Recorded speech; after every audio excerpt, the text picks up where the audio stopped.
And right then, my camera wants to go out of focus. That is a fantastic way to start the show. How about that? So, welcome to a very special show. This show is sponsored by the Society for Antiquarian Studies, a 501c3 nonprofit. Our guest tonight, or Dr. Richard Carrier, has a PhD in ancient history from Columbia University. Dr. Josh Bowen, a PhD in Assyriology from Johns Hopkins University, and Pat Lowinger, who has a master's in archaeology from the University of Leicester. And without further ado, let's bring them on. How are you gentlemen doing tonight? Huzzah. Hello, everyone. Well. Hello, everybody. Good. Thanks for having us. All-star cast. Man, I feel special. Looky here. So starting with you, Pat, tell us a little bit about yourself, your work, and where people can find you. Well, like you said, I'm finished an MA this last year at the University of Leicester. I'm continuing on research in pursuit of my PhD in ancient Mediterranean studies.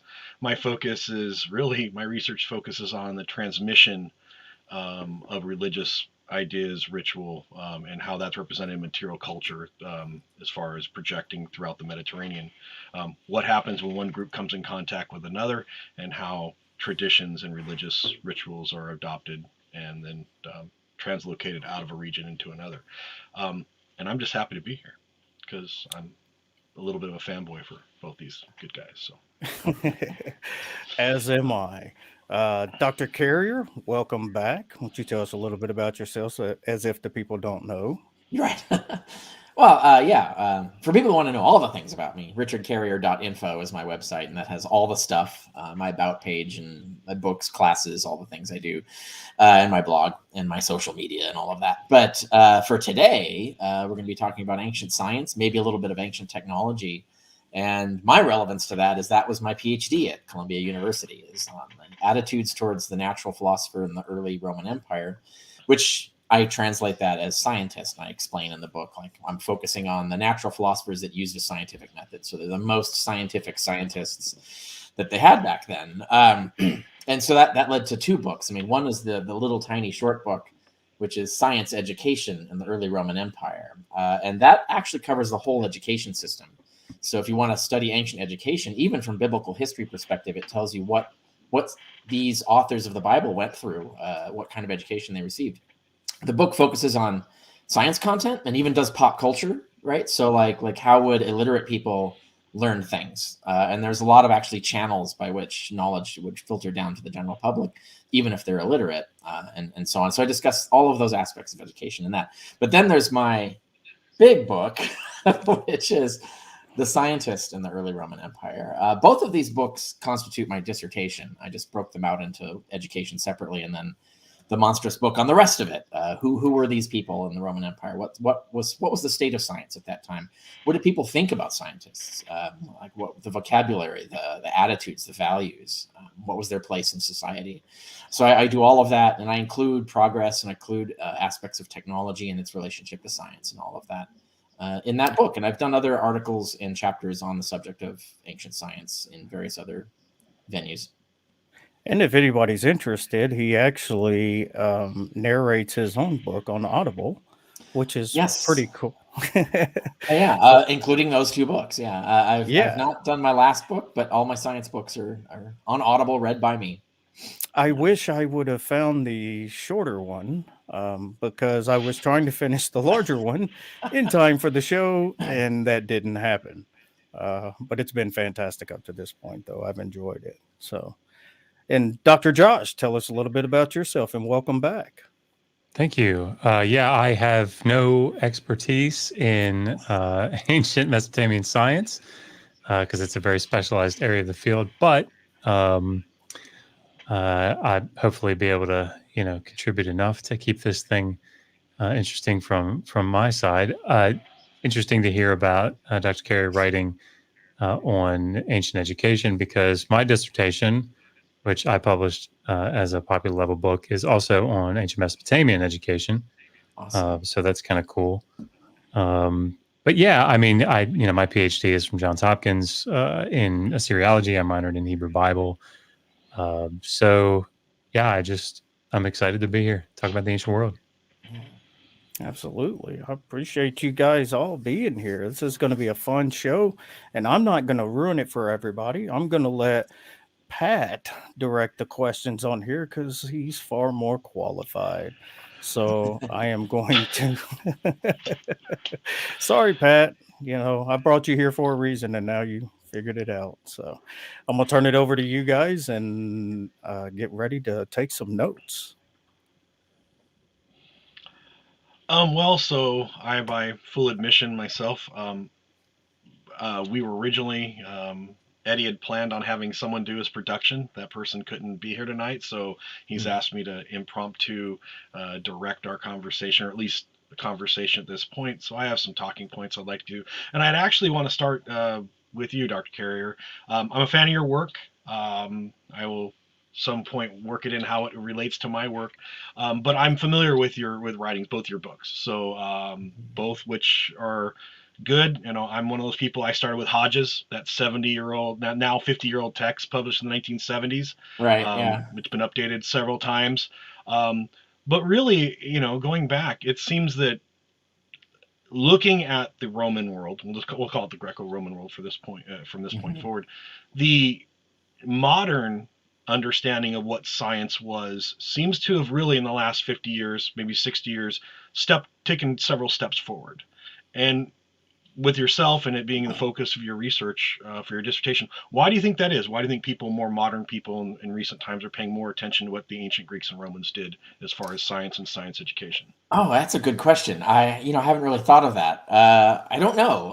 But there has actually been, like, recently, the last 20 years, a huge flourishing of interest in ancient science. And I've even made the point, unrelated to this, on a different discussion, that also a lot of the leading scholars in ancient science are women. So this is actually one of those fields where there's a really good parity between men and women who have PhDs who are writing peer-reviewed works on ancient science. So it's really exciting and cool, and a lot of great stuff's come out, and consequently a lot of changes in our beliefs about an understanding of the ancient scientific world has happened in the last 20 years because of this focus.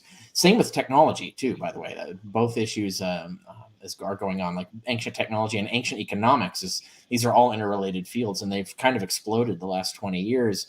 I don't know what led to it, and I can explain how I got into it, and I'm sure it's not at all the same reason everyone else did, because I came at it from the Christian apologetics side, right? So, and then it was happenstance that I discovered all of this work that had been done just the 20 years prior to 10 years prior to my working on it, and so I had a wealth of new scholarship to rely on. It was actually quite excellent. These aren't supposed to be any gotcha questions. They're just, a few I jotted down. No, as for myself, my interest in science in the ancient world, in addition to, graduate level coursework, just learning in generalities about that. I'm going to ask you another question, and this want Dr. Josh to weigh in too. I was actually somewhat surprised at the intersection between religious charlatanism, particularly my good friend, Hero of Alexandria, and technology. And I was wondering if you're willing to, I thought that would be a good place to start, talking about how science was sometimes mysterious and allowed people to enjoy the mysteries, so to speak.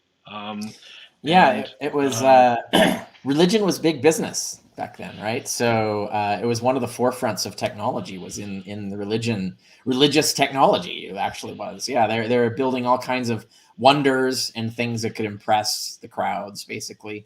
A variety of different contraptions and devices. And Heron of Alexandria is most known for that, but he's not the only one to have written books on that subject. He's the one that survives most intact. But yeah, that's they did a lot of different things. In fact, the first proper vending machine is Heron of Alexandria for dispensing holy water, so they could redistribute personnel. They didn't have to have people portioning out holy water per coin. You just drop in a coin of a certain value, and a certain amount of holy water would come out of the machine. And that was just sort of practical business of running your temple that he was supplying examples for and tech for.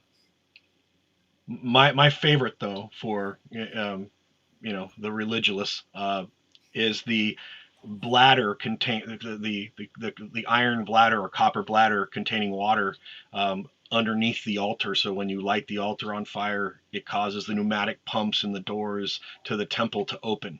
And given enough time and enough ritual activity, all of a sudden, magically, the doors open, Right. and then people can be ushered into the temple. Things like that are just fascinating, and I wonder how much that played in the general level of credulity in the ancient world, particularly during the time we're talking about here on in Alexandria, the first century CE, particularly. Well, we don't doing his work. We don't get to hear the voices of the people who are most likely to have been duped, right? So we don't know if they were conscious of what was going on or if they were actually fooled. I have a sneaking suspicion that they were not actually fooled, but they were impressed, right? So the technology created an air of awe, regardless of whether they knew it was a trick or not. But there's some evidence that some of the people did actually think it was a trick. We have, or didn't know it was a trick. We have Plutarch's essay, Advice for Bride and Groom. And he has a whole section on the bride and how women who are going to be married should be educated. You should look for an educated wife. And he has a whole science literacy part in there where he says, like, women who understand astronomy and who understand science won't be fooled by these witches who claim they can call down the moon with spells and stuff like that. So in order to inoculate yourself from hucksters, you need a science education. So make sure your wife has a good science education. And that indicates that there were people who were actually falling for some of this trickery. But I don't know how widespread that actually was. But the elites, of course, knew it was just technology and it was just impressive. It was just to them, it was kind of like conspicuous consumption. It was a way to show how brilliant and resourceful they are and how much resources they had to spend on lavishness. Essentially, there were even parades. There were parades with like automaton, like parade floats with robots that did things, and they had like seemingly self-propelled snails and like all kinds of this kind of things that they would have. They had a ship that would propel itself by people, kind of like basically bicycles inside the ship, but it would have oars rowing, so it would like look like it was rowing through the air across the road. So they did a lot of these things just for pageants, to show off, essentially. This was a bigger part of the ancient world than I think people are aware of. Well, since you brought up Plutarch, I'm going to skip down a couple questions, come back to a couple that we're going to be back talking about, particularly science education.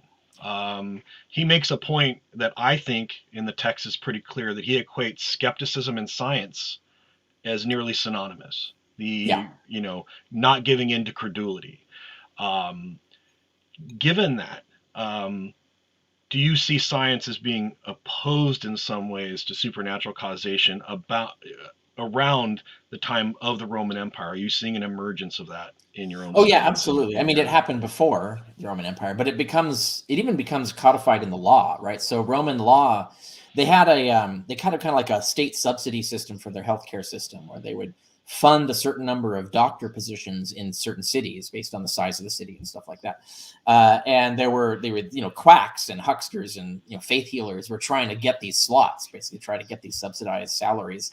And the law evolved to actually prohibit that. And it literally has a distinction between scientific medicine and quackery. And it's like, no, those are hucksters. They do not deserve these positions. It only has to be scientifically educated doctors. So the state had become aware of, like, almost to the point of licensing. I mean, they didn't have medical licenses per se, but they did have basically kind of a vetting procedure that really took seriously, were you scientifically educated as a doctor or not? And so that was part of this. So you have the skepticism right there of like faith healers, that's just hucksterism, that's quackery, but scientific medicine, that's real healing. And so that you have that distinction, and you see it everywhere else in society in the different, it's among the elite, of course. And this became a part of friction between the educated elite and the masses, who were much more superstitious and did not like scientists debunking and explaining away their religious mysteries and their miracles and things like that. So you had a lot of that tension. I write about this in The Scientist in the Early Roman Empire. I have sections on on how the public was not too happy about scientists in this regard. But yeah, that scientists saw themselves in this role, was to explain things through nature rather than the supernatural. But then you have a few interesting science directions, like the Stoics, right? You have Stoic scientists, which you don't have a lot of treatises from, but we have discussions of.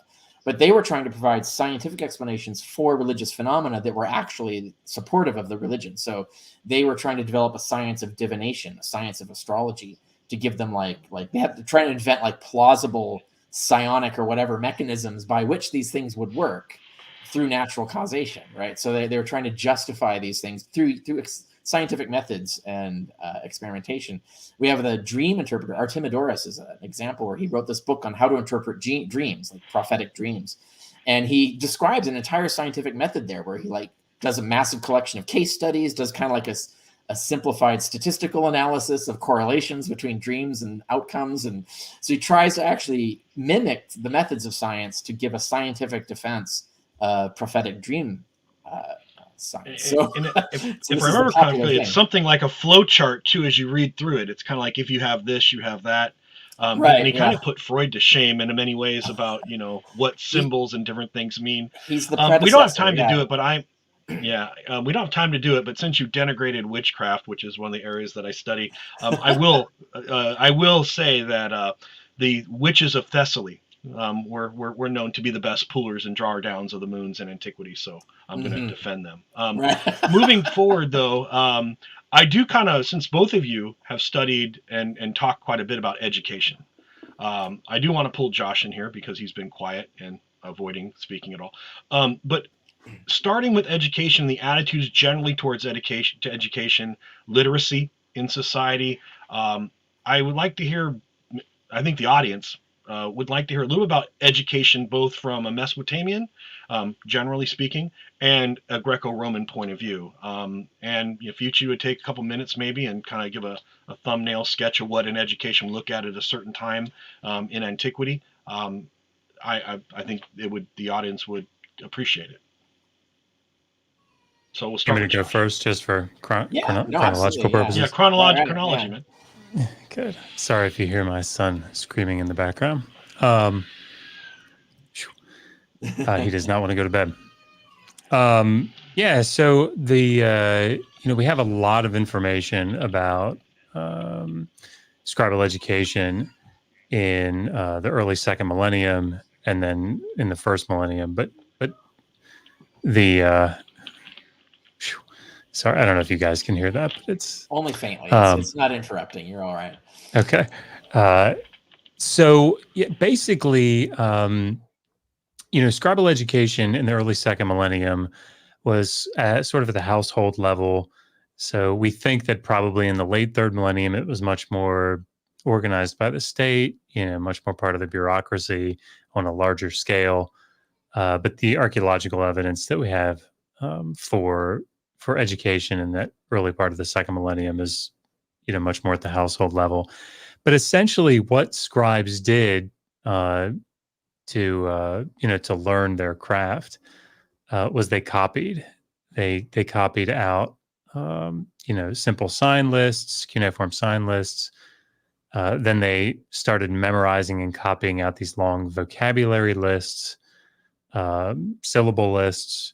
Things that these vocabulary lists would have all kinds of different terms about nature, legal terms that you'd use in letters, just different nouns, trees and rocks and anything that they might use, to write out about, what's going on in reality around them. And then they started learning toward the middle, the middle part of the educational process. They'd copy out mock letters, mock model contracts, proverbs. Proverbs have sort of pithy grammatical structures. So they start to get some grammar, but it's not long sentences and paragraphs. And after they did, those sorts of things, then they start moving on to copying out from memory pieces of literature. But they also had mathematical texts that they copied. So anyway, there's a lot that went into what they, how they learn. But that was it. It was memorization, copying out from memory in order to develop that skill to be a scribe, an effective scribe. Was this all impressed clay, or did they use other writing materials?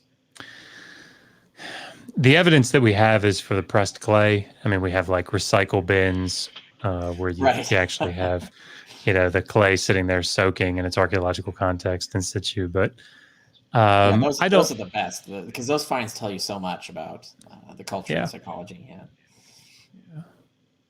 So. Could you maybe expand a little bit upon, you said mathematics, also this would include texts regarding, medicine and science, right? That would be copied and transmitted as well? No? Yeah, I mean, so the lists themselves, like math and science, right? The two things that I probably should have mastered going through school. I didn't, but so asking me about it, thanks a lot, Pat. No, but certainly in the lists of vocabulary and terms and those types of things would be copied out. They copied out so much of the science, the strict science that you see is sort of this looking at divination. Divination plays in quite heavily, I think. But as far as medicine is concerned, I haven't looked at the lists in detail, all of the different lists, but I'm sure that those terms show up. But yeah, I can't comment on them much more than that. Okay. Dr. Carrier? Yeah, so it's very similar. Of course, once you get to the Greco-Roman period, they're relying a lot on ink. So papyrus and vellum, so like sheepskin, were the two primary modes of writing. But for schoolwork, oftentimes you just use broken pot shards, right? You just break a pot up and you have like these little Post-it notes, and you would practice your work on those, right? Mathematical education, you would use sandboxes. You would trace things in sand and do your equations and stuff that way, which of course none of that survives, but we have descriptions of it. That's how we know people talking about that.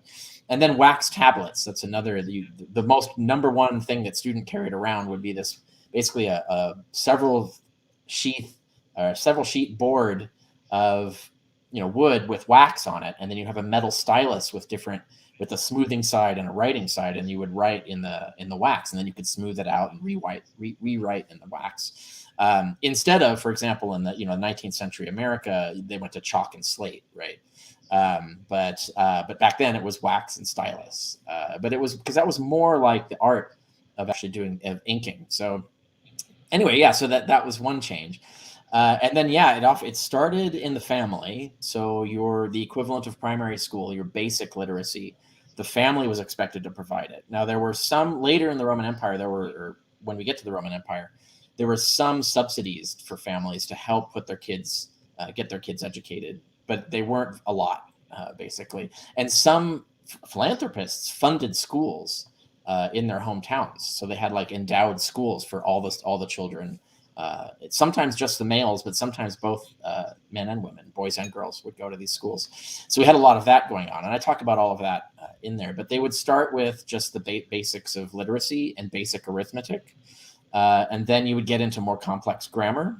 And then like Josh was saying, like they would just start copying things. So you just copy out Homer, or you would copy out Isocrates or something like that. And then, of course, the next level, when you get higher up, it's more creative. Now you're saying, like, now make up something that sounds like Isocrates, or tell a story, but use this as a model, but retell it in a different context or something like that. So they get compositional skill. And then at the highest level, of course, then you go into law or the sciences. So there was a stage where you could take a certain suite of scientific training, geometry, astronomy, music theory actually was big.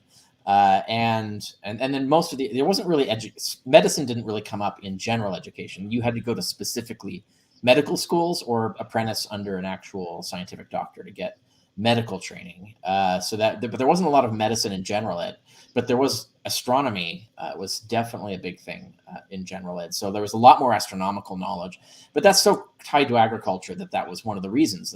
And of course they could see the sky more than we can. So the sky was more relevant. The stars and the moon and the way the sun moves and the way the shadows move, all of that stuff was relevant to them in their daily lives. So that became part of the education, but it was, a narrower group of students would get this particular kind of education as you went on, because it got more expensive, or you had to go make money, so you would just ditch out of education. You've got enough education to do what you want to do, and so you go do what you want to do.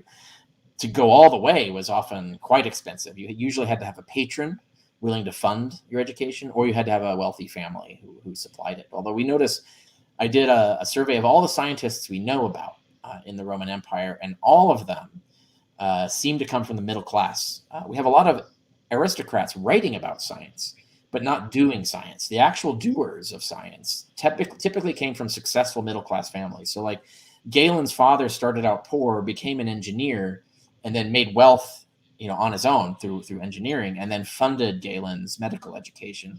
So Galen came from this sort of middle, in between the super rich and the working class, and comes from a working class family that made it good. And then he comes out of that and lived himself off of a small endowment.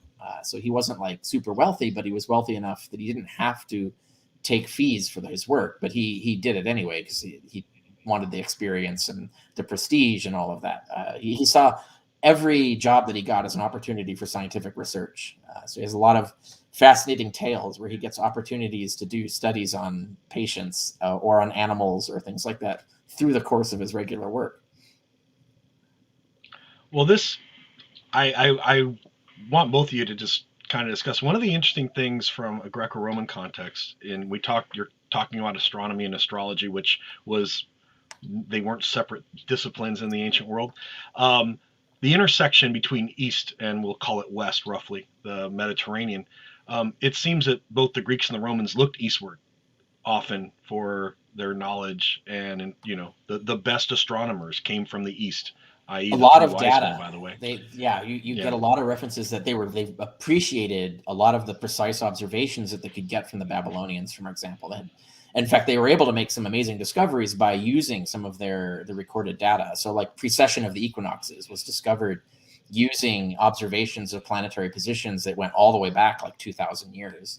And that's how they're able to find out that the Earth wobbles every 25,000 years or so, like a top that wobbles, a spinning top.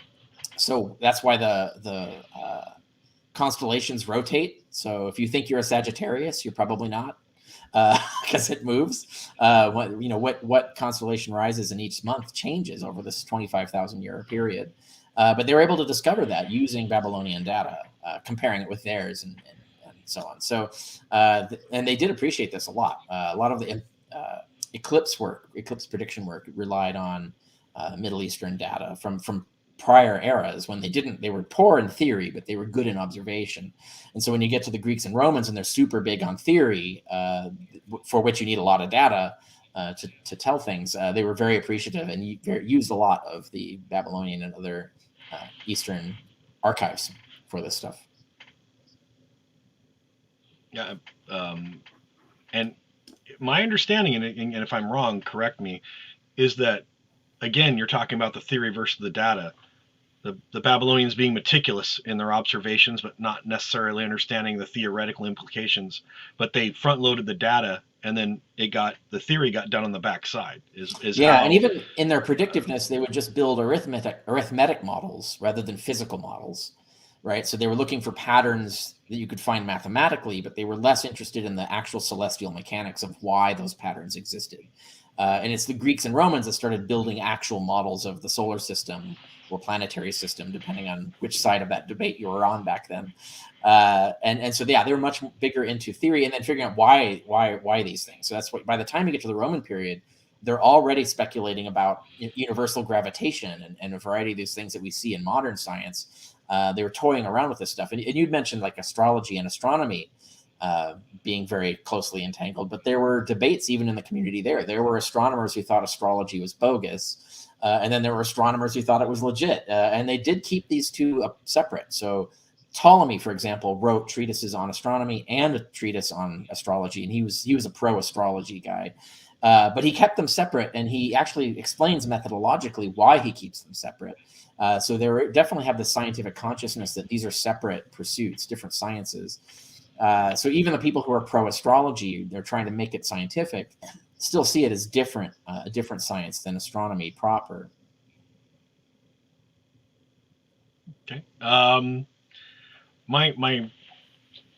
Again, Eddie, moving along, this is about science and technology. So we do know that a lot of what we know about Greco-Roman technology or in science intervention and innovation has really been a matter of archaeology in the last 125 years. We'll focus on the better archaeology of the last 5 or 6 decades.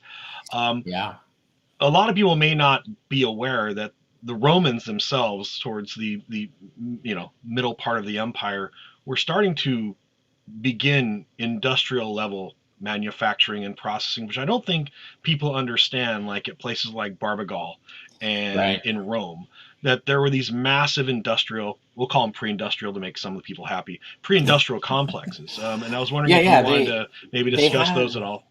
Yeah, they had their own industrial revolution where it was the water power revolution. And this has changed in the field. In the early 20th century, there used to be the denigration of the Romans of like, oh, they knew about water power, but they underexploited it. And it wasn't until the Christians in the Middle Ages and they finally figured it out. But that's been completely overthrown, partly by reinterpreting evidence, but also, like you noted, so much more archaeology has discovered. For instance, now we know they had water-powered sawmills. They had water-powered stone mills. They had obviously automated flour factories, like you mentioned, Barbagal, which is something like 32 water wheels. And they built an aqueduct to feed the power supply for this massive facility that produced a ton of flour out of the grain that would be supplied. And that's been reinterpreted. It was at one point thought to be, oh, this is something they built in the 4th century to supply the army.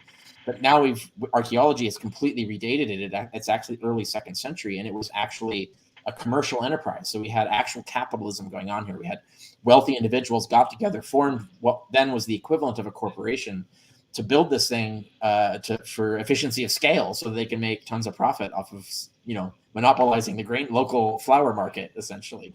That kind of stuff was going on back then. And we're finding more of these. Like Barbagal's not. Correct, it's not a one-off. We have similar throughout the Roman world. These industrial centers, for lack of a better term, seem to have been how Rome was feeding the general populace, not just the military, which was the earlier hypothesis, which you mentioned, but also the transition to a economy of where stuff is made, not necessarily where it's processed either. Yeah, we should talk about other industries. We have examples of chandeliers that parts were manufactured in different locations, brought together and assembled. We have production line systems out there. One of the interesting ones is there's an entire fish factory located near Rome that we fully excavated, and it had its own fish farm. It had a tidal pool that would trap fish. It was all engineered for this purpose, and then they would collect the fish and then process it, and basically in a cannery. They didn't have cans, but they had pots and jars. They were using glass, and they were using mostly clay, but they're also jarring stuff. So they were actually turning fish into garum and other products for shipping. And they had a lot of machinery involved in this factory operation. And it was this whole, basically one-stop shop for like collect the fish, process it, and ship it out. So they at an industrial scale, which is the fascinating thing. But one of the interesting examples that I always point out is if you ever go to the British Museum, there's a spot in the British Museum where they show a water wheel, and it's the human powered one. So it's a water lifter wheel, not a powering device, but it's a slave would run in it and it would lift water out of a mine, for example. And it was found in the mines there. But the interesting thing is, we look closely, it's made of a bunch of components, and all the components have Greek letters on them. And so we know that we've found many examples of these. They came in kits, like IKEA furniture, right? So you'd have all the pieces that would just show up in a box with all the letters, and presumably there'd be some instruction manual coming with it. And so you would know how to connect the different parts together to make your wheel. And this is the kind of thing they were doing. And another example I point out, it's amazing, 'cause my professor William Harris is the one who gave a lecture on this, and it was actually quite moving, but is nails. You can really learn a lot about nails. And he was pointing out, like, in the 19th century, when they were excavating Pompeii, in their notebooks, there's a lot of, they're just throwing away junk that they find. Oh, nails, whatever, throw them away. Oh, some broken glass, throw it away. And like the rest of us are like, no, don't throw that stuff away. That's like really important. Nowadays, we don't throw that stuff away. We study it. And there was a nail hoard found, and this is, I can't remember the date of it. It's like somewhere around the turn of the first or second century. There's this fort up outside Hadrian's Wall that was abandoned. But they just set up this fort. The Roman legion was there, and they were setting it up, but they abandoned it and retreated behind the line that eventually became Hadrian's Wall.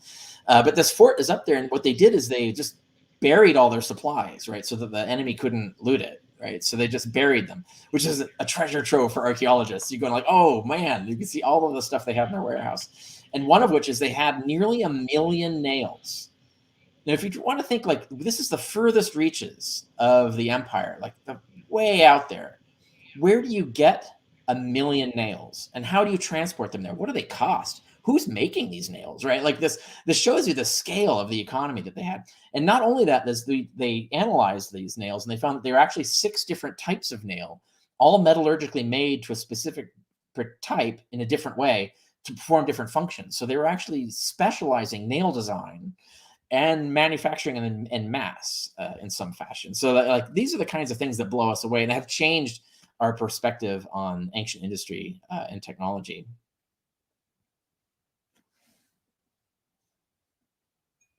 Oh, I was trying to remember the name of the location. It's in Scotland, right? If I remember correctly, so. It's like I know it's Inch, because I always joke the inch is where the nails are. But I'll have to come back. It's like Inch to Two Hill or something like that. That sounds right. I'm not positive. Yeah, yeah. and it's pretty famous. Yeah, and if you're a nail expert, that's where you go to study, right? So, right. Yeah. Getting back to education and science, in a way, science kind of, helps shape society, but it's also responsive in some ways to, like, when we see a decline of education and science at the terminal end of the Roman Empire, particularly the Western Empire. What, in your opinion, led? Well, I already know the answer, but I want you to expound on it more. What do you think ultimately led to this conflict and in science education being removed and becoming less important in many ways than it had been previously? Oh, yeah, right. Well, everybody wants to blame the Christians, right? They're not. I mean, they're only partially to blame. It wasn't that they were against science; it's just that they weren't interested in it, right? They didn't see any value in it, essentially. And even insofar as they used science, they just used it like scripture. They didn't do science. So, for instance, Galen's book just became books. His whole library became kind of like just gospel. Medical gospel, even though his books repeatedly say, don't trust me, repeat my work, or test my work, experiment my work, improve on my work, here's where I'm not so sure and you could do more work. They ignore all of that and just codify everything he said as if it were gospel. They did the same thing to Ptolemy and astronomy and so on. But that was mostly in the East, by the way. The West lost a lot of this stuff. It wasn't until later that the knowledge moved back west. But no, it was largely disinterest in this. I mean, there's a lot of factors, but it involved the collapse of the whole social system in the 3rd century, where you had basically 50 years of, imagine our Civil War in the United States. Imagine that lasts 50 years instead of 5. And then right at the end of it, you have the Great Depression. You have the collapse of the fiduciary economy, like bam, bam. Like that pretty much was the death blow. It was just bleeding out after that, right? The empire was pretty much a goner. It just took a few centuries to finally die in the West. And in the East, it stuck around a little longer because it was wealthier. But even that continually shrank and it didn't last very long. But they preserved more knowledge in the East than they did in the West. In the West, you had a lot of loss of knowledge, largely because Roman Empire, when in its heyday, was very much built on bilingualism. So if you were an elite, you were fluent in Greek and Latin. That was just matter of course. You had to know both. And science, they never developed a vocabulary and translation of science materials into Latin. There's some of this, but mostly it's just encyclopedias and things. To do the actual science, you had to learn Greek. Same way, like later in the Middle Ages, to do anything you had to learn Latin, right? Like everything was in Latin. And it was only later, like as we get towards the end of the Renaissance, that things start disseminating in what are called vernacular languages, English, French, and things like that. The printing press had a lot to do with that. But there was a time where you just had to learn Latin. If you were going to be a doctor or an astronomer in 1200 AD, you just had to learn Latin, period. And in the Roman Empire, that was Greek. Greek was the language of science at that time. In the West, there was a lot less bilingualism, and it died off quicker because of the lack of resources to maintain that education. Whereas Greek was the native language in the East for most populations there. So Latin actually shrank in the East, and Greek was still around. So science was able to be preserved more easily and more understood in the East than in the West. But the West also got hit way more economically. Like it just got torn apart and fell apart quite hideously. And when you get to that point, and when you get to like the 4th century, you have even the pagans are shifting more towards mystical stuff. So you have Stoicism and Epicureanism and eclecticism declined, and Aristotelianism all declined, and Platonism and Pythagoreanism became more popular. So there was even the pagans were losing interest in science at that point. They were more interested in mysticism. And a lot of this had to do with the social and cultural decline and the chaos and the loss of things. There was a sort of a loss of confidence in the rationalism of the previous centuries. And so that happened across the board. It wasn't just the Christians. And then once the Christians completely took over, they had no interest in preserving or recovering any of this stuff. And so we have basically 1,000 years where there's no progress in science and until they rediscover the ancient science. And suddenly a few Christians get excited about it and try to promote it. And then you have this few more centuries, and then you get the scientific revolution where they finally get back to where the Romans were about the 14th or 15th century. They get out to the level where the Romans were, and then we're able to move past it. And that's a whole other story as to how and why that happened. I always say blame the Germans. When you want to know why science left the Roman world, we can blame the Germanic tribes who, did their damnedest to bring the Roman Empire to heel. I mean, that's true, but they were also by that point Christians. So, but were they the right kind of Christians? Right, that's the big question. They tend to be the wrong kind of Christians. Again, trying to keep on education, science in the ancient world.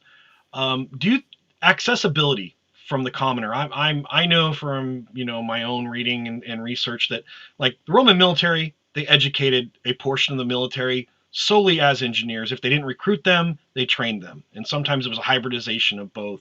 Mm-hmm. Particularly among the legions versus the auxiliaries, but both had fundamentally a cadre of fairly well trained and then not so well trained engineers that acted as assistants to properly trained engineers. So at least in the Roman military, there was a fundamental system and a recognition of education being something that would be accessible to a large portion of that particular group and profession. But we see that a lot throughout a lot of professions, particularly like metallurgy and in different things. There seem to be some people who really knew it well, but it seemed to be accessible to even like the lower middle class, and even the upper lower class had some fundamental access to education that I think a lot of people don't understand. And I think even in Mesopotamia, we see that with, various caste systems of scribes, scribes that work at the court. And I'd be interested to hear from Josh stuff about that. Was there upward mobility through education, or was it the province of the aristocracy? Like how was education paid for? Who had access to it? That would interest me. I know the answer for the Greco-Roman period, but I don't. I don't know that we know it. So I think certainly in the 3rd millennium, you had a vast bureaucracy in the Ore-3 period. So right at the end of the 3rd millennium, about 100 years, you have this, quite expansive under people like Shulgi. But, when you get into the Old Babylonian period and you start to see these things sort of scale down to the household size, I don't know that most of what we do with the curriculum, reconstructing the curriculum, is based on the tablets themselves, right? So it's not like we have, separate documents that say, okay, so here's what you're going to teach to the students. We're reconstructing it based on tablet type and, when we see things repeated and when they're written. There are a couple of catalog tablets, but there's debate about what they're actually doing, and they're only for one later portion of the curriculum. So it does seem like it's much more of an elite thing than anything else. So like at the city of Sippar in the Old Babylonian period, you have a Gala priest, a particular type of priest that's training his son, and so that would have been to do the to learn do his Scrabble education, ostensibly so that he could follow in his dad's footsteps and do the work of the priest. But yeah, I'm not sure that I know those types of details. Yeah, I mean, obviously for the Greco-Roman period, I cover it in my book on science education in the early Roman Empire. Almost no one, if you want to talk statistics, had access to this stuff. So we're talking 10 to 20% of the populace, say 20% tops, had access to even rudimentary literacy training. 10%, 5 to 10% at most had the more advanced stuff. When you get to the science level, you're talking maybe 1% of the population at best did. And you mentioned the military. Most of the actual like literate science stuff, like being able to read manuals, for example, or compose manuals, like write them. That's the officer corps generally, right? So these are definitely like senatorial class. They're wealthy, but oftentimes if you're like officers spending a lot of time in the military, you are not the upper crust, right? And it's very similar to like in the Middle Ages where you have these aristocratic families have too many sons, so they throw a bunch of them into the monasteries, right, just to get rid of them.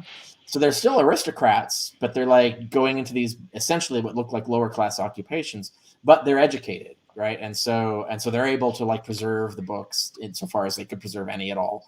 And so that's how you have a similar thing in the Roman Empire. We have like sons who really couldn't make it as senators or weren't wealthy enough to get to that stage might end up in the officer corps, like as career officers in the military.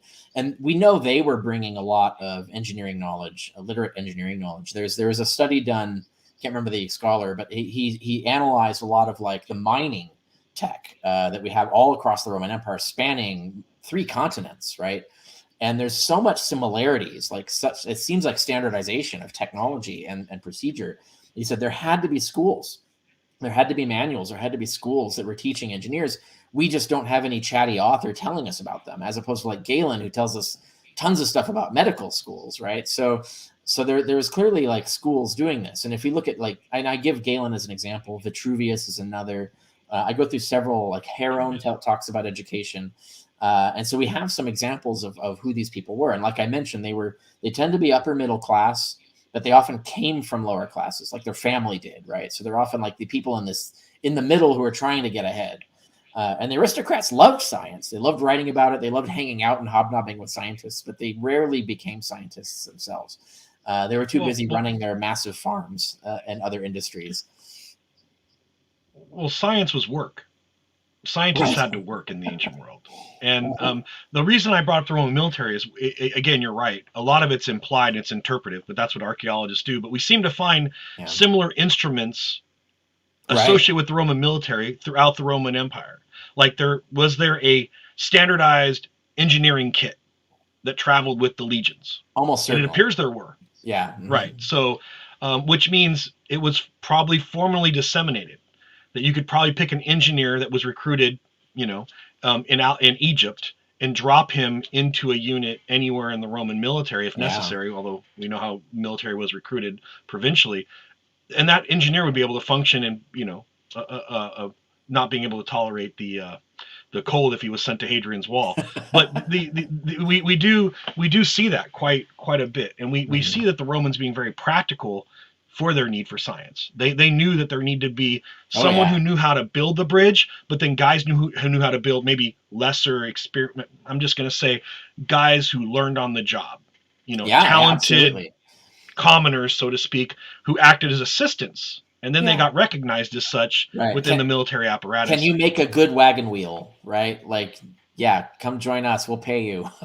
Yeah, the Romans were Right. excellent at adopting tech. Like they loved borrowing cool ideas from other cultures. There's a lot of Celtic technology that ends up like becoming kind of the foundation of the Roman Empire. Like the spoked wagon wheel. It was a huge revolution in wagon wheel design. That was a Celtic invention, and the Romans just said, "Oh, this is great," and then bam, it like explodes all over the empire. Blown glass appears to have been like possibly Jewish Syrian invention right at the beginning of the first century. And then the Romans go, whoa, this is amazing. And bam, it explodes all over the empire until like with 150 years later, you've got a massive glass factory, even in Germany at that time. So the technology like even is expanding outside of the Roman Empire. So yeah, they loved cool tech and they loved people who could make it for them. Yeah, they definitely saw the opportunity and advantage of supporting that. Given the literacy rates that were, I'm hoping that we can say in the United States today we have much higher literacy rates than the Roman world. And I think that's of course that's you a do. fair Yeah. that's a fair statement. We do. It's Sometimes exactly I wonder. reversed, right? So we might have maybe Right. 1% illiteracy here, whereas back then you would have closer to 90% illiteracy, right? So yeah, we are much better. Our economy is now so fundamentally based on even people who flip burgers at McDonald's have to know how to read and write, right? So it's our economy is so built on the infrastructure of literacy. The Romans were heading in that direction, but they didn't get quite to that point, right? You could always have supervisors who know how to read and could read things to staff. And we know, I should point out, slaves, they had a different slave system than we adopted in the United States. An educated slave was worth more. So slaves often had more educational opportunities than free men did.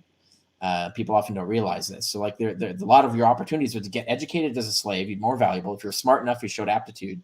And then you could buy your own freedom. You become a freedman. They had a whole system for this. For buying your own freedom allowed your owner to actually buy a slave to replace you, right? So the slave system was based on manumission, in many ways. Not the worst assignments like agriculture and mining; those were dead end murder jobs for slaves like that. You rarely got out of those scenarios. Those are pretty horrible. But nonetheless, we have references to slaves who lead slave gangs able to read manuals that allow them to apply skills and knowledge to the thing. So we know there were literate slaves who could even read scientific manuals, like a veterinarian book, for example. We have mentions of this. So slavery was, some people would like look as an opportunity, like you could get, it was not the best opportunity, but it was a way to get educated and then maybe get manumitted, and then your kids would be full Roman citizens. This was one of the advantages of that. So people would think long term of their family, like this is a way out, sort of a way of upward mobility for the clan, essentially. So yeah, that was another aspect of it. But yeah, there were a percentage of people in any operation who were literate, and they might have been slave class or lower class or whatever. They didn't come from the aristocracy generally. So the aristocracy depended on non-aristocratic literate people to run their empire, essentially. And going back to the Roman military, we always, typically in the system, you were younger when you're educated, but we do see with the Roman auxiliaries, right? Particularly men that during their time in the auxiliaries, and for those that aren't familiar, auxiliaries are provincial troops that aren't Roman citizens, but are going to get Roman citizenship after a longer stint in the military. They receive a citizenship and a smaller retirement. And these, many of these people were illiterate just because the language that in the region they came out of didn't have a written form of language, but they'd learn functional, either enough Latin and Greek just to get through. Become functionally literate in their society. So in many ways, the Roman military educated adults, for lack of a better term. And so, if you were really good at it, like if you were really responsible and survived, all of your service, you could retire with a significant amount of money by the standards of that day. And so you could actually hire teachers for your kids. So like they could think in terms of the future, because not only do they get citizenship, but now their kids get citizenship. And now they've got a retirement fund that they can actually use to pay for the education of their kids. And so there's a dream of upward mobility there. I want to make sure there's enough time left for questions. And I know Eddie's getting ready to jump back in. We have 2 hours and we're an hour in right now. But I do want to give each of you one more chance to kind of jump in.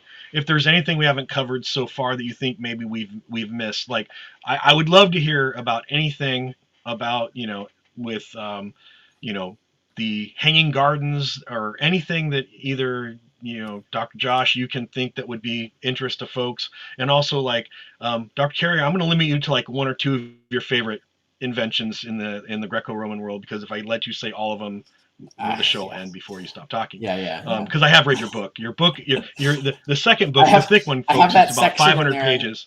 Right. I have that section in there where there used to be this denigration of Rome where they would say like, oh, they only invented 13 things. And I was like, that's so wildly false. And so I had to I have this section where I just go invention after invention after. It's like 200 things. And I go through them all with footnotes. I actually was referring to that chapter. Yeah. You dedicate a chapter to how everybody else is wrong. So let's go ahead and why don't we'll let Josh have some breathing room. But so your favorite 1 or 2 inventions in the Roman world that you think kind of encapsulate the science, how and technology. Wait, are you asking me or like Josh? I'm asking you first, Dr. Carrier, just to okay, I got you. I'll give Josh some breathing. Let's say 2 things. On 2 opposite sides of thinking about technology. The Antikythera mechanism is probably one of the most important archaeological finds. They had computers. They were gear operated. They weren't, electronic, obviously. But they had this incredibly elaborate computer, astronomical computer. You would turn a knob and it would have all these dial readouts would change, and it would reconcile 4 different calendars. So you could figure out what day it would be up to 250 years in the future, right? So it was designed to predict at this date, this would be the date on all these calendars. It would tell you what phase the moon would be in. It would tell you what constellations each of the known planets would be in. It would tell you what constellation the sun was rising in. And it would tell you if a solar or lunar eclipse was possible on that day. And so there's just one turn of the dial and it just calculated all of that stuff with just intricate, minute gearing. And the box itself had all the instruction manual written on it, which is really fascinating. This revolutionized our understanding of what they could achieve back then and what they were doing. We had a lot of literary references to these things. Like people knew they existed and they talk about them a lot, but no one really believed that was real, right? They thought that must be an exaggeration or something until we found one. And they're like, well, okay, these are real things. So that's on one side of it, where you see science and technology converging and craftsmanship, the triangulation of those 3 things to brilliant detail.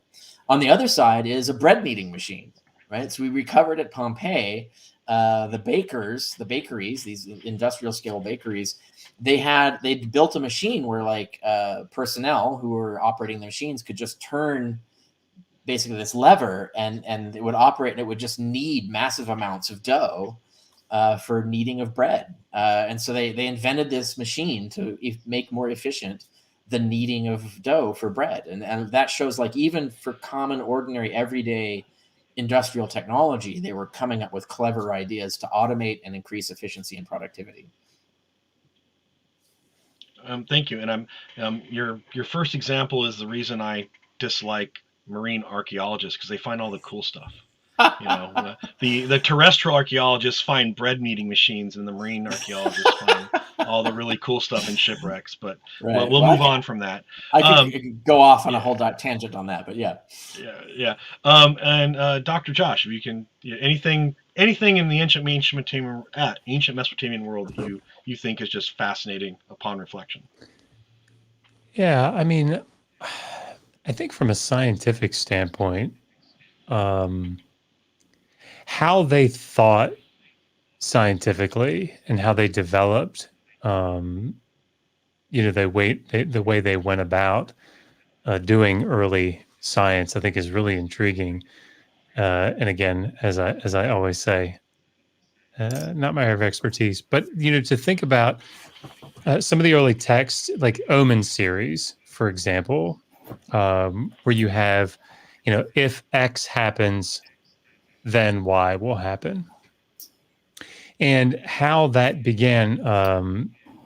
With they observed something happening, and then another event followed on its heels. So they observed an eclipse and then the city fell or something. And so they made a connection between those two. And then they started to document these things, right? And so this sort of going from, seeing one thing happen and another thing happen, and then making this connection to start making it predictive. Or they say, all right, so if, for example, there's a really popular Omen series called Shuma Alu, which is if a city is set on a height. And it's one of these long series. I think it's like 21 tablets, but it's just all of these. Wow, that's a lot.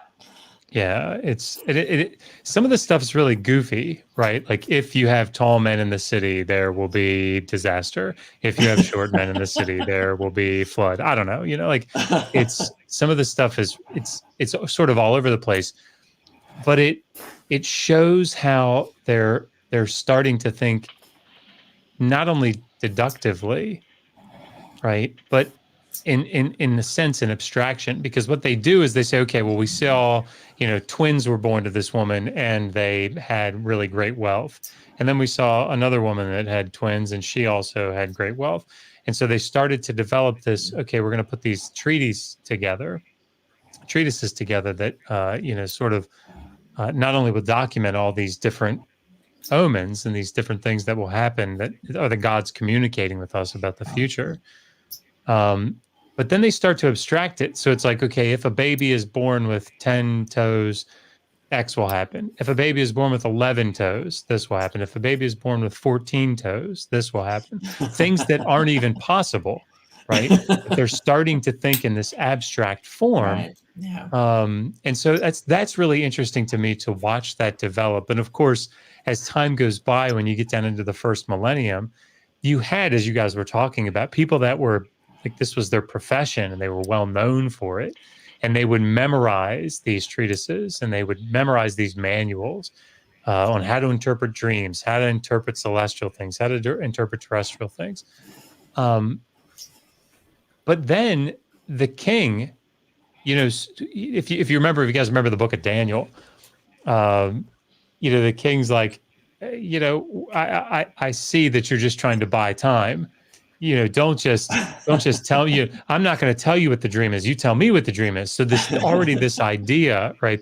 You see this idea in the biblical text of questioning, sort of being skeptical about, do these guys they really know what they're doing?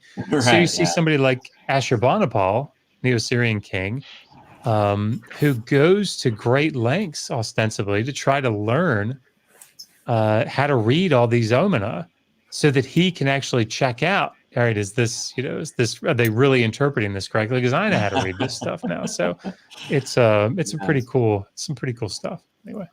Well, since you invoked Daniel, I'm just going to say that, when we look at the gospel accounts, particularly the three wise men that we see in Luke, that's a statement. It doesn't say three. I'll just point that out, but right. But okay. The wise men. Yes. Yeah. Okay. Sorry. Yeah. He is correct. Later legend, but yeah, go on. But the issue being that if you're going to have a cultural group be your definers of omens, they're going to come from the East. It's like, everybody goes, why did the Magoi come from the East? It's like, because your best wizards come from there. It's just like, yes, if you're going to do it, your best astrologers come from the East. It'd be like us saying, well, I don't want to, but the best wine comes from this region of France, right? It was just de facto. You knew it. And I think people, unless you study the science, technology, and mysticism, you may not catch all of these kind of literary tropes. Now Eddie's here, and I want to say thank you both. But he's going to take over now, and I'm going to move back into the shadows, so to speak. Alrighty. Thank you so much, Pat. I think you did a fantastic job. I did have a couple of questions before we wrapped it up. I am mesmerized at the evolution of language and science and technology. In my opinion, hasn't been near the how should I say, how fantastic it is how we've evolved with language, and considering that that's required, before we even get into the more science, the more technology and things.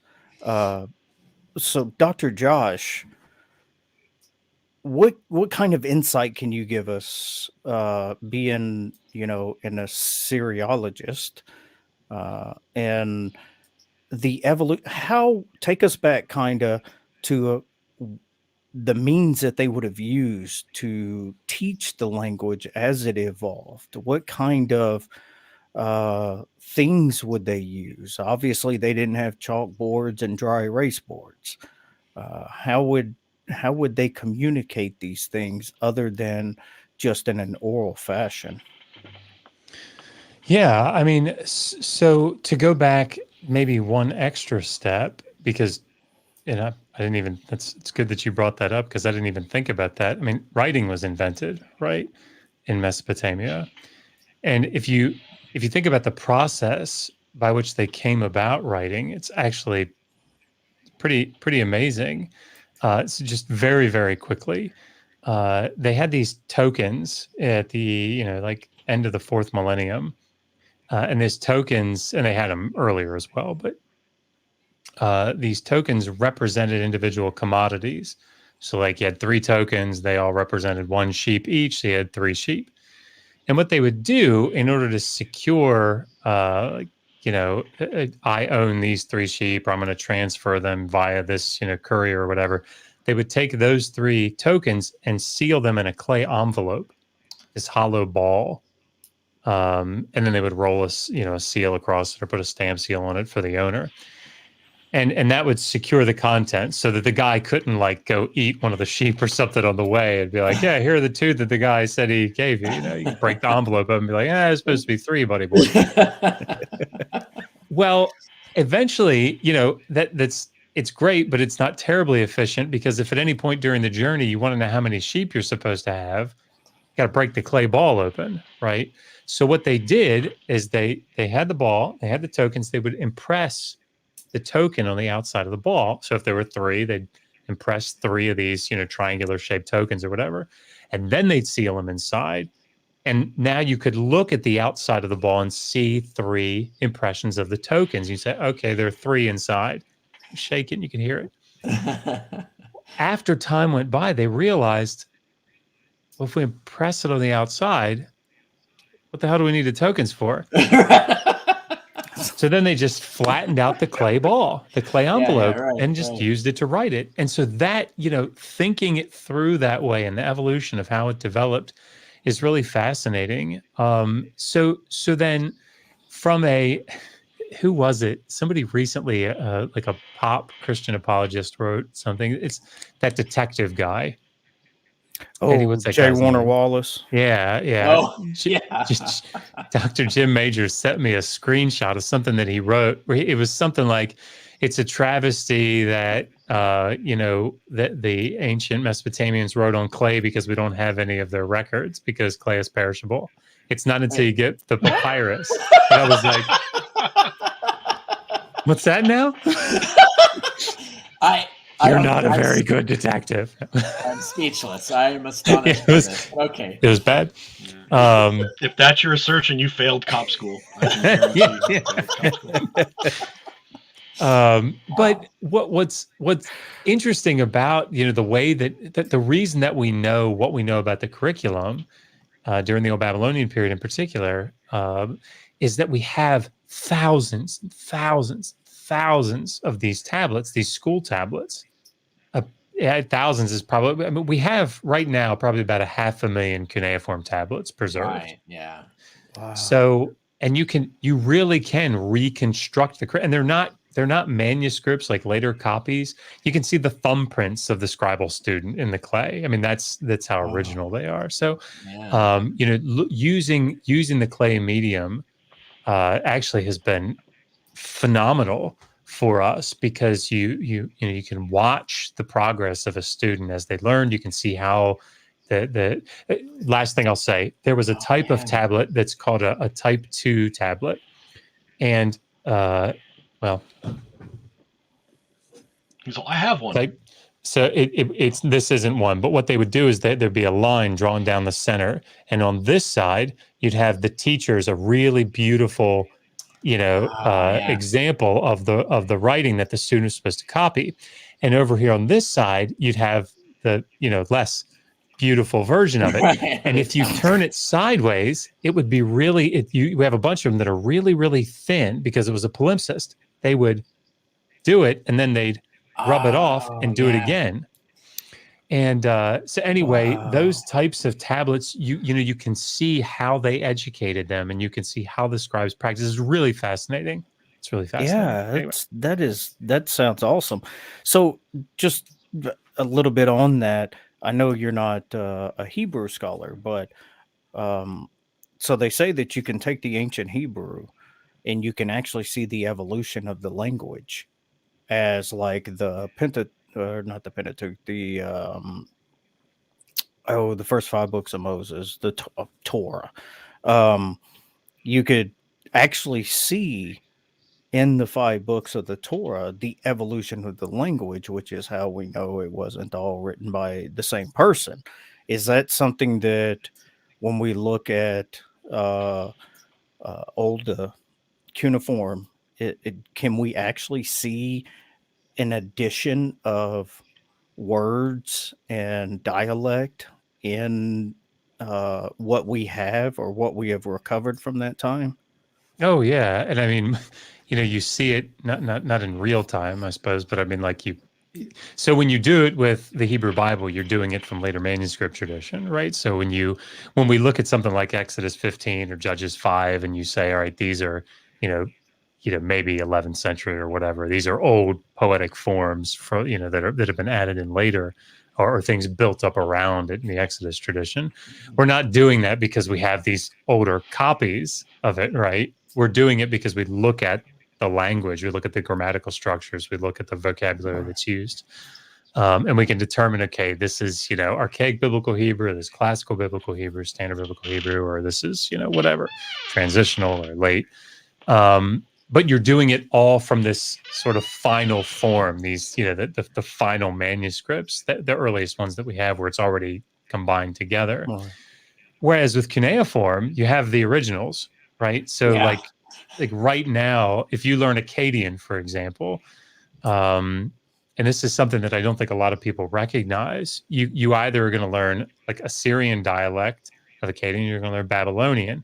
And it's not just that, you're either going to learn Old Akkadian, Old Assyrian, Middle Assyrian, Neo-Assyrian, or you're going to learn Old Babylonian, Middle Babylonian, Late Babylonian, and they're all Akkadian, but they all have significant nuances. There's a standard Babylonian form, which is like a literary type of Akkadian. And the same things hold true to a lesser degree with Sumerian, because it dies out a lot faster.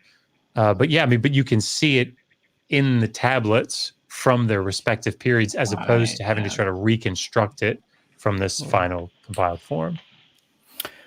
So, Dr. Carrier, on that note, I know you're not a language specialist, but the Hellenistic period is definitely your forte. What kind of things did we see at that time for teaching these technological and scientific things that we've been talking about? What was the medium, and how did we see that evolve over the time?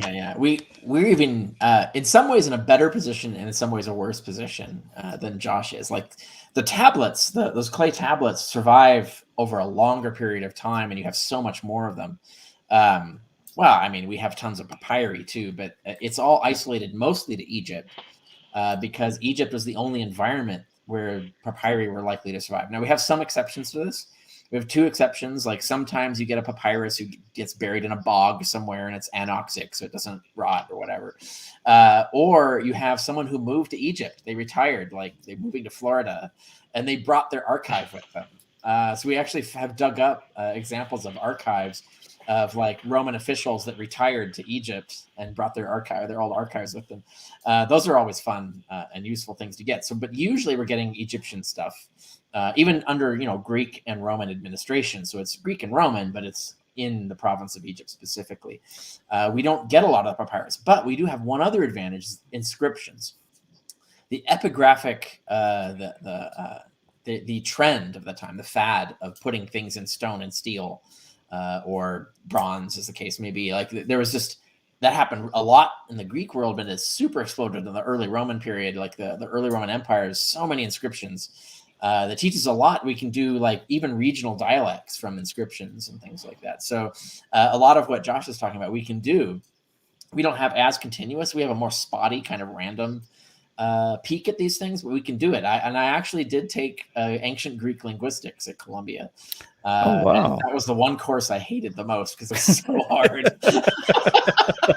Linguistics, period. Yeah, sucks. linguistics is hard in a lot of ways. It's fascinating, but it was very difficult. Yeah. But the point being is I did learn all the Greek dialects, and we have so many weird Greek dialects preserved in inscriptions, but not in papyri because the dialects died out or were only current in certain regions where we don't have papyri. And then you have like over time, you can see how the way that we reconstruct how it sounds comes a lot from the errors people make, right? So like, so you have the Yodicism, where you have like Ada starts to sound like Yoda. And so people start writing Ada as Yoda or vice versa. And so you have these shifts in the way people spell because they're writing the way they think it sounds, and then they screw up. But the screw ups tell us how they think it sounded, right? So there's a lot of fascinating things we do with the language in that. But you had mentioned, like, can we reconstruct these things? And I was immediately thinking, like, bigger than what we're talking about here is I just read an article recently. Because one of the things I did in Greek linguistics that they had me do, that was required, was study Proto-Indo-European, which is a hypothetical reconstructed language from which all Indo-European languages derive, supposedly. And there's Sino-Tibetan for the Asian side, right? And then there's a few that are neither of those. Like I think Basque and Gaelic, I think they don't come from either of the massive traditions, the Indo-European or Sino-Tibetan, which are the two big language groups that, Chinese is Sino-Tibetan, Japanese goes back to that, and so on. But, Indo-European, you have everything from Turkish to, Spanish to, some African languages and so on. But so we had to, scientists have actually tried to reconstruct what the origin language of all these are by looking at different words. And I read an article recently that the one word that has survived most purely in most languages is lox, smoked salmon. And because you can look at, there's certain rules that you find, that certain procedures, the way sounds change, you can show that word has been preserved in so many languages across the earth that tie back to Proto-Indo-European, such that the Proto-Indo-European word for smoked salmon sounded very similar to lox, like almost identically. Like that was the one word you could use that they would recognize if you time traveled back, which incidentally tells us that wherever Proto-Indo-European started had salmon, which limits the geographical regions from which the Indo-European language groups originated, like how far back they go. Wow. So there's a lot of fascinating stuff you can do in linguistics. I hated it. It's such hard work. I would not want to be that. And similarly, I hated papyrology.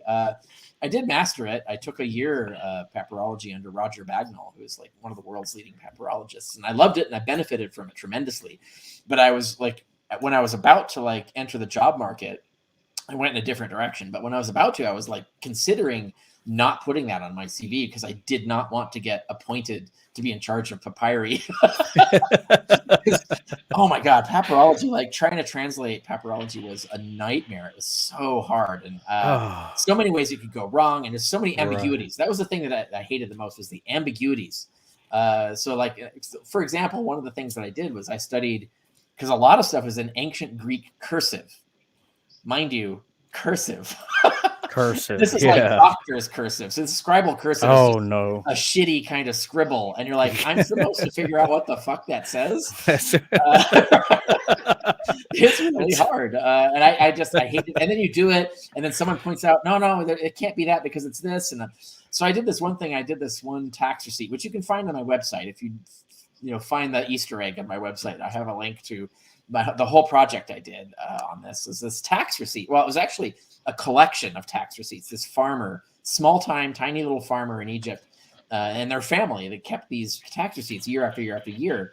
And we have a bunch of them. And it was on one thing. And so they had like one sheet that they would fold, and each year they would keep it in there. And so I was translating this. But the one thing that was weird on it was the tax collector was clearly the name that we didn't have, right? So it was a tax collector we didn't know. Matthew. But it's freaking cursive. So we couldn't figure out what the name was. Like, we had guesses. And so Bagnall had there was like the leading papyrologist from Chicago came in. Like, we just basically had a powwow at his apartment. Everybody's looking at the papyrus. No one can figure it out. I'm like, I'm sitting here in my mind. I'm thinking, I'm sitting here in the room with like the world's top 3 papyrologists, and they can't figure out what the name is. I'm fucked. And it's unpublishable without the name, because that's the one piece of data that would contribute to the field. And so you got to figure out what the name is. I'm like, well, you guys can't figure it out. So I have guesses. I came up with my guesses, and they're in there, but I never published it because I could never. And they also said, like, maybe you're mathematical. Maybe this was a scheme of ninths instead of a scheme of eighths, and in the way that they measured land. And I'm like, oh, I have to redo all the math. And I'm like, after that point, I was like, if this is what papyrology is like, I do not want to do this as a living. I want to do something else. So it was valuable. It was certainly valuable. I learned a lot. But speaking on linguistics.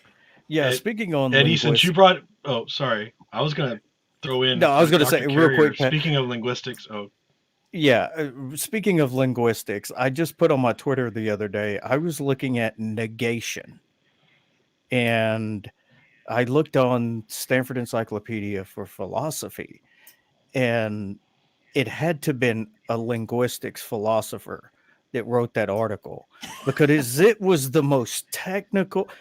I'm not an idiot. I've been in philosophy for a while. I can usually make out, maybe have to look up a word or two. I couldn't get through a paragraph. I was just like, this guy was trolling. I mean, he did it on purpose. Yeah. So what were you going to say, Pat? And I got a question for you too. Go ahead. I was just going to throw in with Dr. Carrier. So I work in Romania and Bulgaria. Dr. Carrier is talking about the epigraphic habit. That's the big nice word that we use about the Romans like to inscribe everything. And like Ramsay MacMullen is this, Cambridge scholar who, 50 years ago came up with this idea. Yeah. Why do they chisel shit and everything is basically his, but he writes it, he's from Cambridge, so he says it really nice and eloquently. Yeah. Right. But what we see like in Romania and Bulgaria, which, ancient Thracian people, is they didn't have a written language. So what we find is there's certain words that the Thracians had to maintain in their culture, religious traditions and different things like that.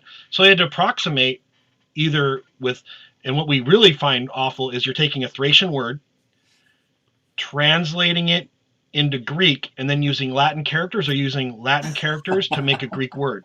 And then you have to figure out what the hell these ancient people were talking about. But that's one of the ways, it's only ways that we actually maintain and actually can identify some ancient languages, because they were preserved in characters that weren't their own. So they had to describe a god or a word that was particular to Thracian cultural identity. And so the Romans typically would say, okay, and then you have these Thracian auxiliary soldiers we talked about earlier who knew just enough Latin to be dangerous, or maybe enough Greek to be dangerous. So they'd go, well, this is what the word sounds like in my culture, and I'm going to write it down here because it's important for like a funerary monument or a dedication they were making. So that's sometimes the only way that we have those words preserved. And Dr. Carey was talking about Celtic language. In a lot of ways, that's sometimes why we have Celtic words preserved, is because, it was approximated to Latin at a different time. So I just want to throw that in there. It's really important. I want to tell a quick story. Awesome. Because the other half of my dissertation was working on liturgical texts in Sumerian. And liturgical texts in Sumerian are written in a dialect, an idiolect of Sumerian called Emisal. And there was a group of about, 100 tablets maybe that were written unorthographically is the word that they used. And it's basically they're writing them out as they sound. Right. But we don't know what they're writing. And it's not that they keep the breaks or any breaks, not that there are real breaks in cuneiform writing, but they did sandy writings, an awful lot of sandy writings where you cross two words together in their pronunciation or more. So it's in this subdialect of Sumerian, and they're broken. All these tablets, and they're written phonetically, and these tablets are broken. So like this is a nice whole replica of a tablet, Right. but it would be like, the top's broken off, the bottom's broken off, so you have like 3 lines in the middle. And I've got all these fragments, and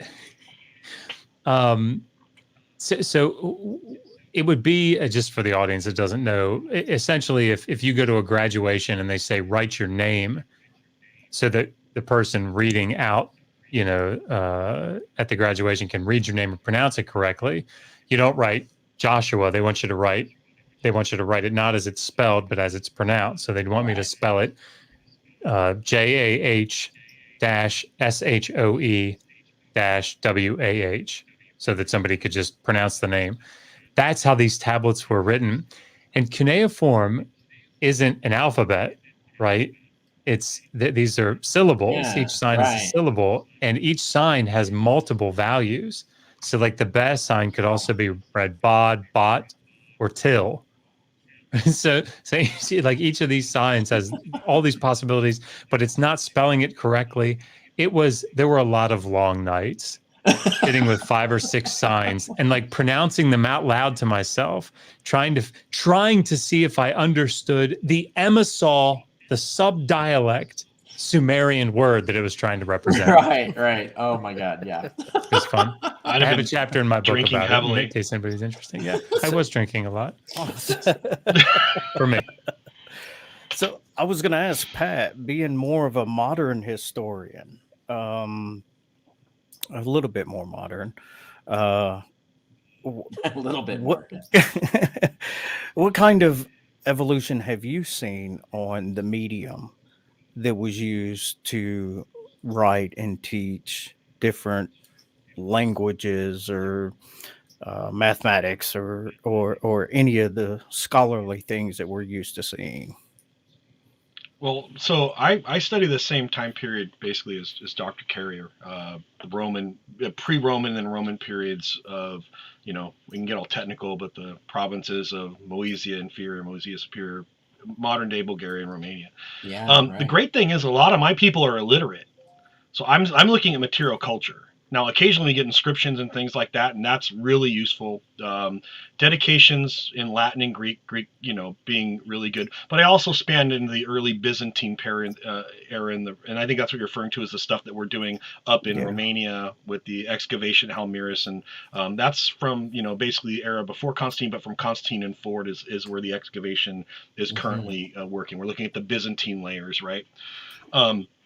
But yeah, so what we see with the Greeks, the Byzantines, is a pretty good preservation of Greek. We do see the use of Latin even among the quote unquote Roman army start to die out. Greek becomes the lingua franca even of the non-officer corps. And Dr. Carey is absolutely correct. A properly trained Roman officer is still going to be proficient in Latin, but at a certain point, sometime around the time of Constantine and then after Constantine, Roman soldiers lose even the need to learn Latin is gone away, but the need to learn Greek, which is most of them are speaking Greek at that point, are coming in. We actually have prior to the Diocletian period, we have a group of Roman soldiers. I mean, they're Roman citizens, or at least we believe they're Roman citizens, that were recruited in Egypt, and they're sent to the Danube in BFE on the Black Sea for all intents and purposes because they know how to operate watercraft that are going to be able to circumvent, the Nile's not too much different than the Danube Delta.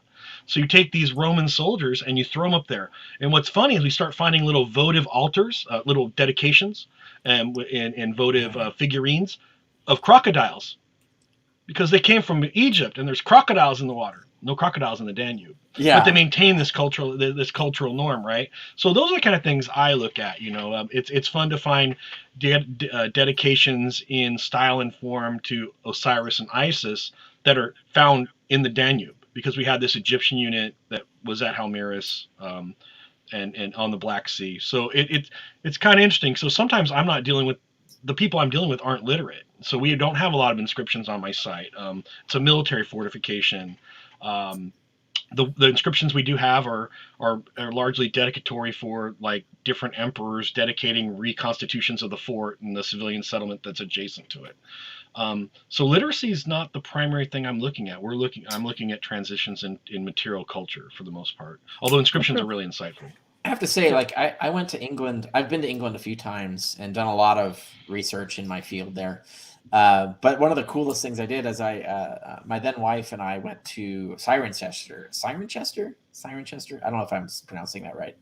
But it's a town. It's funny because it's kind of like a Beverly Hills it's like a shopping town, like an upper scale shopping town in like medieval buildings, which is kind of an interesting experience. But there was an entire Roman town outside that they completely excavate because the town had been relocated. And so they completely excavated this buried Roman town. And the museum in town had all of the tech that they found there, like household goods and ordinary instruments, pots and pans, scales, trinkets, jewelry, like all of that stuff. I spent the whole day there just going from item to item because I just loved the everyday technology. Like, what did you find in this town? This deserted town, and it's fascinating to see all just the physical artifacts, and those alone tell you so much about the culture. I mean, obviously, we do like to have writing because that does tell us even more. But even the physical artifacts you can dig out of a place tell you a lot about the culture and their what their life was like, their level of achievement, and so on. And to add to that, we talk about literacy rates. The average person's representation of their culture isn't going to be in a written material form because they didn't write and they weren't literate. So it's the objects that they associate with their life that tell us the larger picture. You mentioned Pompeii, like Dr. Penelope Allison. I mean, her work at Pompeii is about household goods. What can we tell about people by looking at the assemblage in their home if they're not illiterate people? That's right. You can tell a lot about people by who and what they are and what they carry in their pockets and what they have next to their bed and what they put in their, again, what they have next to their toilet, which is in their kitchen or right next to their kitchen. Yeah, you can tell a lot about them. Often in the kitchen, but yeah. Yeah, often in the kitchen, or like I always try to tell people it's like same hole. It's right next door. Goes down. Yeah. Your sink is your garbage disposal is your toilet. Yes. I mean, and so it was, it's great in the ancient world. So that's it. So go ahead, Eddie. I'm just having fun. I'm fanboying right now. I'm just. Hey man, I'm with you. I'm fanboying with all three of you. So, so let's close on this. I want each one of you to tell me, because this is science related, and since I'm a mechanical guy, your I wouldn't say favorite, maybe the most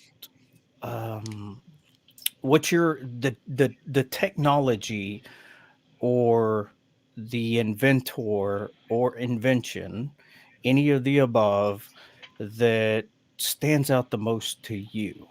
And I'll start with Pat, since he's to my right, and then we'll go Dr. Carrier and Dr. Josh. I'll go do Josh second. I got to think about this. So I like to talk about an invention that we haven't quite figured out yet, and that's the Greek fire thrower of the Byzantine era. How did we make a flamethrower? We understand the general principles, but the exact concoction that went in it is still the subject of some academic debate. The reconstructionists are trying to figure out. Basically, it's chemistry is one of the hardest early, things to reconstruct. Right, the chemistry is to figure it out. I mean, we figure out how basically they launched this stuff at people, but we haven't quite figured out the concoction, because the Byzantines had mastered this we'll call it weapon to the point where it terrified everybody. Armies were unwilling to go to war at sea against the Byzantines because they had this technology.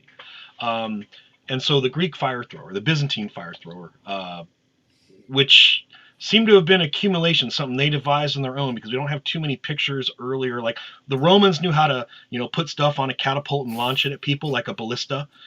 Everybody figured how to throw fire, but the Byzantines kind of mastered this technique of let's make flamethrowers, and then we'll launch and burn a ship on fire and watch all the men on it burn to death because it stuck to the decks. Whatever it was it not only hit you, it was napalm like. It was.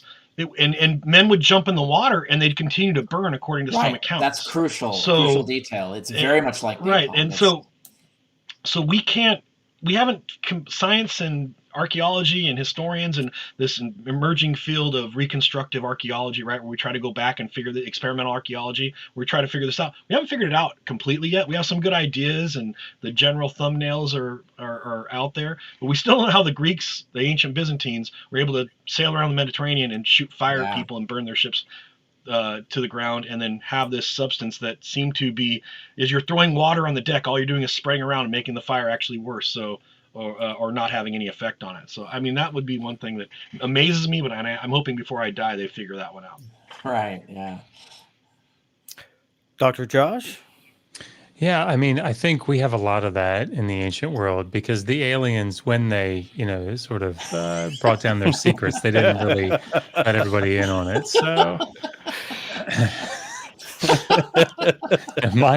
Mine isn't nearly as cool as that, but the cedar plow has always fascinated me, because when you had this sort of basin style along these canals, you'd have sort of basin type of irrigation, but then they started doing long irrigation. And when they did that, they also started using the cedar plow. And so you would do these long rows along the water course. But there was a tube that they attached to it. And as they would go, they would drop a seed through the tube. And so as they plow it up, it would drop the seed in. And while, obviously people listening like, oh, well, so what? I mean, but that was a big deal. Because, sounds pretty cool back then. Yeah. And we've got,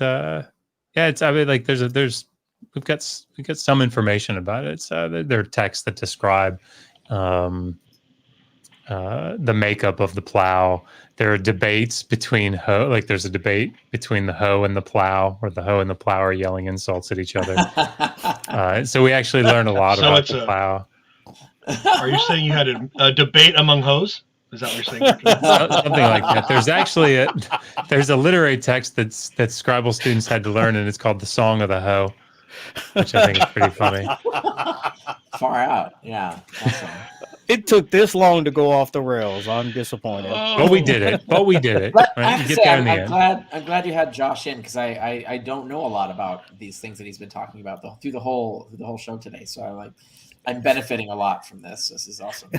Well, this is absolutely the case from what you've said. I didn't know a lot of what you said, so that's awesome. It's been a good show. If you're familiar with, I'm drawing a blank, Dr. Josh, Ken Hovind, he's going to be closing us out on the show. So okay, he's actually in the other room. I'll see if I can convince him to come in. So you've had plenty of time, Dr. Carrier. What do you think? So we've gone from weapons to plowshares. Now we're going back to weapons. I mentioned like two things before, but I'm gonna, since you asked specifically, I'm gonna pick another thing and throw it in here. And so I'm also gonna mention someone I fanboy over, which is one of the leading scholars in my field, is Tracy Rill. And she's written a ton of great stuff in ancient science, but she wrote the definitive book on the catapult, and it is actually called The Catapult. That's the name of the book. It is this massive book. It's back here somewhere in my library that you see behind me. And it's just, she's witty, and she covers every aspect from the archaeology to the literature, the sociology of the catapult. Like, it's the most comprehensive history of this weapon that you'll ever see. And she just did this whole thing on just this one weapon, the catapult. Now, when I say catapult, I'm sure all your audiences is picturing the stick that like springs up and has a cup and it throws a rock. That's not a catapult. That's actually an onager. A catapult is actually a much more advanced piece of machinery. In fact, the onager is what they had in the Middle Ages when they forgot how to make a proper catapult. So because the original catapult it's a torsion weapon. So like you figure like this, the classic crossbow is you have like a spring on the front and you have a cord and you pull that back and the spring holds the tension and the energy, and then when you let it go, the spring snaps the string forward and shoots the projectile. That's the classic crossbow. So the Romans, well, the Greeks actually invented this, but the Romans perfected it. But the Greeks developed this tech where you have basically two posts with like a crossbow, but you just have two knobs coming out of these two posts. And the posts, you have rope or sinew, or in a desperate situation, women's hair, we have actual accounts of, that you oil up and you turn into a coiled spring. So it's already super high under tension, these two springs. And then you pull the two sticks back, and then it stores a massive amount of energy, like way more than any kind of bow or crossbow can do. And they built like basically the most effective projectile weapon until the gun was developed. It's super powerful. But the thing is these two, coiled springs, as it were, had to be perfectly tuned, because if they were like one was stronger than the other, it would pull the string wrong and the thing would like fly out of the container. It just wouldn't work. So you had to be able to tune them. And it turns out that string or sinew under tension, if you pluck it, it makes a sound. And so you can actually tell whether they're in tune based on whether you can detect the what note it plays when you do it. So you can actually tune them like a piano. This is a weapon that you can tune like a piano. And so a tremendous amount of power. Now, so this gets to what I'm getting to, which is Heron of Alexandria. It was mentioned that he had invented some new, what was called a chiroballista, which was a hand cannon. There was something you could pick up and shoot. And we actually have, it looked more like a M60 machine gun, like a turret machine gun. You see, we actually have carvings of chariots where Roman soldiers have one of these things on a mount. And so it is fascinating technology. But Chiroballista. Tracy Reel looks at we have a fragmentary text of how to assemble a chiroballista, and it is believed that it's Heron's, one of Heron's lost works. And she's analyzing it, and she thinks that it's what's called an in-swinger, so that rather than having the two sticks that look like a crossbow bolt, that the sticks actually go inside and you pull out, right? So you pull in and then they shoot like this. Now, that's a hypothesis. I don't know if it holds up, but whether it's the case or not, the chiroballista had much more metal incorporated in it. So it was basically a very fancy bronze piece of equipment, like the highest weapon tech they had at the time. And you could have like just a team of two dudes running one of these things, and it could shoot huge distances with huge velocities.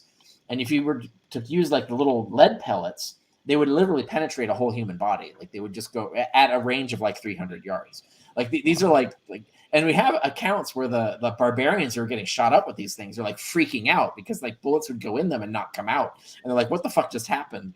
So it's one of these weird, like, pieces of military history that has a lot of fascinating stories around it about how they just perfected this bizarre technology that was super powerful. But by the Middle Ages, they forgot how to tune the weapons. So they used just one torsion piece, which is the onagers. They just had one and said, well, I'll just have an arm. It'll just hurl. Later they invent the trebuchet, which is much more impressive.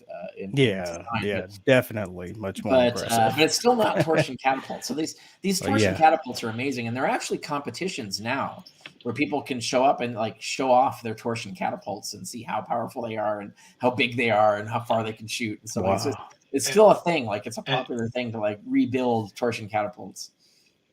And they came in all sizes, right, Dr. Carrier? Correct, including small like portable in ones. Your hand. Yeah, they had the small enough to fit in your hand, like a pistol. They had like the rifle version, and then they would go scale up all the way to, I think they had ones that like shot like 40-pound shot, like massive things. It would like topple city walls. Like they were really powerful. And the Roman military, keeping good records, like different size ballista were assigned to different sections of the Roman military. Yeah. So every cohort had its own, medium sized ballista, and then they got bigger at the legion level, right? So the Romans scaled up. They actually came up with a repeating version of a They did. javelin The thrower. Romans didn't, but there was a Greek design that was an automated. It wasn't powerful enough to compete, so it didn't really end up Right. a practical military device. But they did make a repeater. Yeah. I see a future show on ancient weapons coming. Nope. So mine is Damascus steel. Legendary. Yeah. Supposedly has never to this day been recreated to the T of I think the Damascus. using technology that would have been available when Yeah. because it's all about heat, right? So this is one of Right. the big things to make Damascus steel, you have to reach a certain like ridiculous temperature, like which we can easily reach now, but using machinery that did not exist when Right. Damascus steel was a thing. So the challenge is, how did they create that heat? There's a lot Absolutely. of theories about it, and they did have some tech that could have done it, but we've never really nailed down what it was. I believe it was the crucible steel that they were trying to recreate, and using the crucible, they couldn't get to Well, yeah, you the need hardness. you need a billows that can inject enough air to raise the heat enough. And we do know they had automated. The Romans had automated billows for metal smelting. We know they had that, and they did achieve, I think, like 900 degrees. I think they were able. They had shaft furnaces that could do like about 900. Yeah. But I think Damascus steel requires like 1200 or something. Like, it's a ridiculous. I might be Yeah, wrong it's about an that, but enormous it's amount of some heat. huge amount of Yeah. heat. Well, how do you get that Right. heat and sustain it and not kill everybody around it while you're making it? I wonder that all the time now.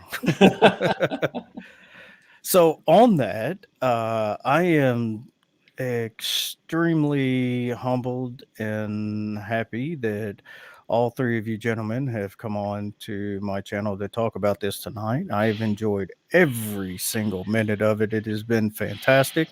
I'll probably go back and watch it several times just so I can absorb the amount of information.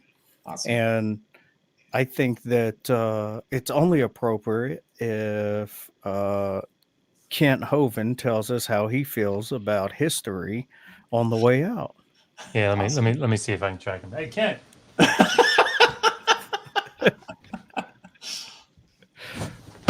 Yeah, I mean, I understand you guys want to talk to me here. I'm Kent Hovind. I taught high school science for 15 years, and so I think I'm probably the best person to talk about this because you guys probably all think that that dumb thing called evolution is something you should probably be thinking about. But let me just say, it's dumb.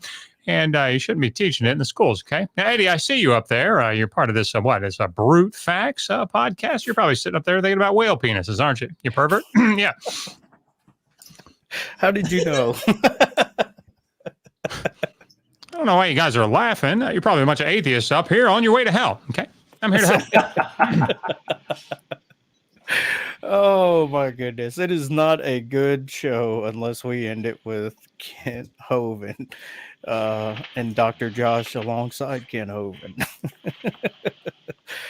Thank you guys so much. I really appreciate you guys being here. And everybody, thank you for joining us. And don't forget to subscribe and like and tell your friends about this cool show.